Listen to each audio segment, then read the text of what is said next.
Okay guys, wala tayo ng niyog. Magandang oras mga ka-farmers. Sa ngayon ay gagawa tayo ang project natin ay gagawa tayo ng virgin coconut oil. Ito yung coconut oil na ang gata ay hindi na niluluto. Sa halip ito ay piniferment lamang pero na maikling panahon lamang siguro at least 30 hours. So ito muna, magkanda tayo ng siyempre unang sangkap natin gamit ay nyog. Medyo nahirapan tayo rito dahil ang ginagawa nating pambunot ay gawa ng sa kahoy. Meron tayong bakal kaso wala rito nandoon sa bukid. So ayan, magbabalat tayo. Ang proyekto natin, ang ating project ngayon ay gagawa tayo ng 10 piraso ng nyog. Ayan, piniyak na yan, misis. Ay At kukudkurin natin dahil nakatoka na para sa atin sa pagkukod.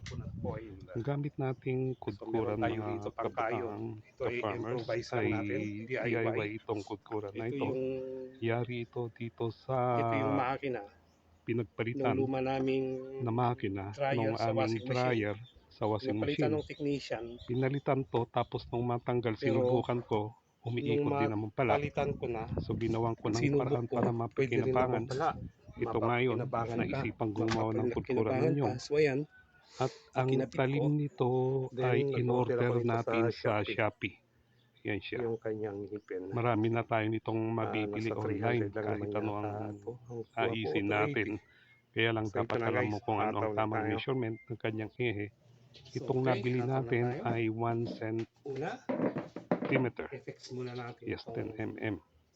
So, ikakabit muna natin para magtuloy-tuloy na ang ating operation. Madali lang naman ito ikabit kasi yung inong makina natin ay mayroon naman itong gatla na flatten siya para pag hinigpitan mo itong tornilyo na kasama dito sa ating talim ay maglalak siya, hindi siya pipi.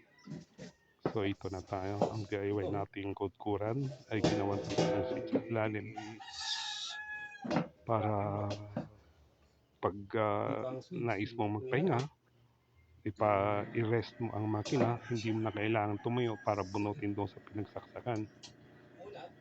So ito na gagawin na natin. 10 pirasong nyog, bali 20 kabaak ang ating hahatawin. Ang kainaman dito sa kudkuran na ito, sa kanyang makina, dahil siguro dahil ano nga siya, yung hindi mo siya pwedeng persahin na idiin para diinan mo ang nyog. Kaya maiiwasan mo na magkaroon ka ng makapal na nyog yung pinagkudkuran mo. Manipis lang siya, lilitaw kasi pag ididiin mo siya, tumitigil yung makina sa ikot. Kaya alalay lang yung diin. So alalay yung diin, mas manipis yung nalalabasan ng kinudkod ninyo. Manipis, mas madaling pigain. Ibig sabihin, mas marami ang nakakatas na gata. So ganito lang yung process natin. Kudkod ng 10 kabaak ng nyog. Medyo mabagal ito kasi dahil bago lang tayo gagamit ng ganitong uri ng pagkukod. Sanay tayo doon sa mano-mano, kaya medyo mabagal pa tayo. Hindi mo pwedeng pakadiinan kasi mamamatay yung makina. Tapos isa pa, maya't maya pinapakiramdaman mo yung nyug kasi minsan hindi mo alam yung bao na pala yung nakukulong. So ayun na tayo medyo matatagal ang ito dahil nga 20 kabaak ng nyug ito na ating pero lahat sa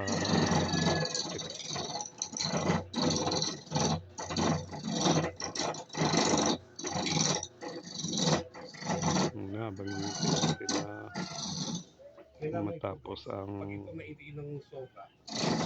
ito sa totoo lang, ito ang Kaya medyo ang nangyayari, pinakamatagal dito sa proseso yung na kanyang 'to, result, pag yung yung kanyang pagkukudkod. nyug, yun ang hindi mo Pagkatapos makayos nito, na makapal. yung Maninipis lang pika, siya. yun lang So, naman mas yun. marami Pag na napika mo i-extract na, yung gata. Kasi mas ilalagay mo pure lang sa yung isang kanyang container pagkakaroon. na mas mainam sa container ay yung transparent para from the side pag nagtatapinig ka ay makikita mo kung gaano kakapal na yung itinining. Kasi yung tining na Okay, yun ang guys. So, ayan na. pagbabasihan Yari mo na tayo sa ng peraso nyog. Ayan, isang ng malaking kung gaano na karami yung nabuo palanggana. na Ito na siya. oil. So, So ito na yari tayo, na tayo. nayari na tayo rito. Maya-maya Isang ay pipigay palangganang na laki natin yung to kinalabasan ng ating para 10 yun ang pirasong ano niyog. natin Isang na makagawa tayo timbang ng malaki. virgin coconut oil. So ililigpit muna Itong natin virgin siya coconut oil ay ano to habang kung hindi niluluto. Parang lilinisin muna piniferment natin lang ating siya. pinagtrabahuan. Pero mga Kasi dapat man yun, 36, pag 30 hours nagtrabaho na. ka lalo ito, Ikikip na yung natin. Ang tumalsik kailangan doon dito sa sa ginawa kong hindi tugkuran na sahod ng ay palanggana, ano to, kalat sa easy sahig, to store. ano yun, So delikado maapakan mo kung ilipat di mo lang natin dito lilinisin yung kaagad. kanyang Ang kainaman dito pala sa kape. ginawa kong DIY na At tugkuran, ito siya. ano siya, yung madali ang Pwede na natin i-fold. storage sa kanya kasi Madali lang siya parang folding lang itong i-siksikan ginawa dyan. ko, may tutupi lang At ganyan, ito mobile tatanggalin siya, natin pwedeng hiramin ng kapitbahay, para bibitbitin lang. papunting binubukod ko Siyempre siya sa kung pag-store. meron silang kuryente Sinasama doon magsasaksakan. sa Kung wala tugturan. naman, kung medyo So yun na. kadikit lang ang kapitbahay, meron namang station Susunod wire dito natin medyo ang mababa, proseso makakarating sa kanila. ng So paggagawa pwede ng nilang GCO. magamit. So ayun na guys, Guys. medyo naitabi na natin. Kinalas na natin yung ngipin para Hi malinisan. guys, sorry hindi Yung natin pag nabantayan nag-i-store kasi ako ng nakatulo na ini-store ko itip siya. tayo. So ito na Ginawa guys, na pala hindi ni natin Mrs. nabantayan Pinika kasi niya ng nakaidip ginata niya. tayo. Ito na yon yung gata. Itong Puro ito dinali na kakang pala ni gata. Mrs. Ayan na, So pinikan niya nilagay na. niya rito sa Ito dalawang yung container. bali Kailangan safe kinalabasan siya. ng 10 At saka ilalagay niyo sa isang area na hindi siya magagalaw. piraso ng nyog. Kasi ang gagawin So lang ayan dito siya, actually, pinaglagyan niya ng parang transparent pinatitining na lang to. plastic. Ito Maghihiwalay yan na yung siya. Ito medyo dalawa nasa siyang ibabaw na container. yan. Ang mangyayari Yung nito, medyo nasa ibabaw na yan, dyan titining ito, kakatas yung yung langis. tubig dito sa gata ay Yung bababa siya sa puting-puti na dito, yan sa babagsak siya ibabaw. rito sa baba. Yan yung pag Tapos naman, pinapakuluan mo yung gata. itong part ng Yan yung gata na ito, kung gagawa ka ng latik, ito yung yung nagiging mabango. latik. Yan yan. Siya ang lilitaw. Tapos ang mangyayari Ang niyan sa ilalim virgin ng oil puting-puti na ay yan. dito pwesto sa gitna. Ngayon So makikita mo i-update dyan ko kayo dalawang kulay bukas lang kung ano sila. mangyayari dito Isang sa puting-puti, ito. yung Ito medyo siya parang malapot na sa tumining na siya ibabaw. pero Tapos wala itong pa nasa rito yung ilalim, ito portion na na yung may magiging part ng may virgin tubig. oil. In between dyan sa Naghiwalay pa kanila, lang siya. Ito sa baba, dyan lilitaw magiging tubig. yung coconut Yung oil tubig babagsak na dito sa ilalim. resulta na Hello nung guys, this is me. Resulta ng Ito pagka-ferment rito, niya. kayo namamot ka. So ang ilalim, pinakailalim ay tubig. Yun ay Tapos ito walang siya, pakinabang na ito sod. yung nagiging latik Then kung yung pinakaibabaw, nagagawa ng yun kung yung nagiging update na latik. tayo guys. Tapos yung in between sa kanila, Ayan na yung dyan lilitaw hinawi na yung ibabaw. langis. So ayan na tayo. Yan yung nasa ilalim na yan. Bali, Yan na dahan-dahan yung ng hinahawi ni Mrs. virgin coconut oil. Yun nga, yung nagiging latik. Tapos Kaya ay na siya. makita sa ilalim yung transparent na yun na yun, yung produkto. Yun na yun yung virgin Medyo coconut makapal siya. oil. Gamit ang Ginagawa niya sirens. yan, ginagamitan niya ng Mas safer sirens. nga naman. Hinihigop yung para mas madali nga naman at saka safe pa siya dahil hindi mahahalo yung nasa ibabaw na yun at saka yung tubig sa ilalim. So safe niyang Yan yung makukuha 10 pirasong nyog. yung langis. Nung una kaming gumawa yung 5 piraso Ito yung nasa ibabaw ay 7 na piraso na yun. kinakayon. Kung Bali pinapupulo yung nakaibon gata, nakagawa ito ng yung virgin nagiging coconut latik. Ito oil yung mabango. na umabot ng Ngayon, 375 milliliters. parang Ganun lang karami ang kasi nakuha sayang kung itatapon to. na langis doon sa Ano kaya kung subukan 7 itong pirasong isang nyog.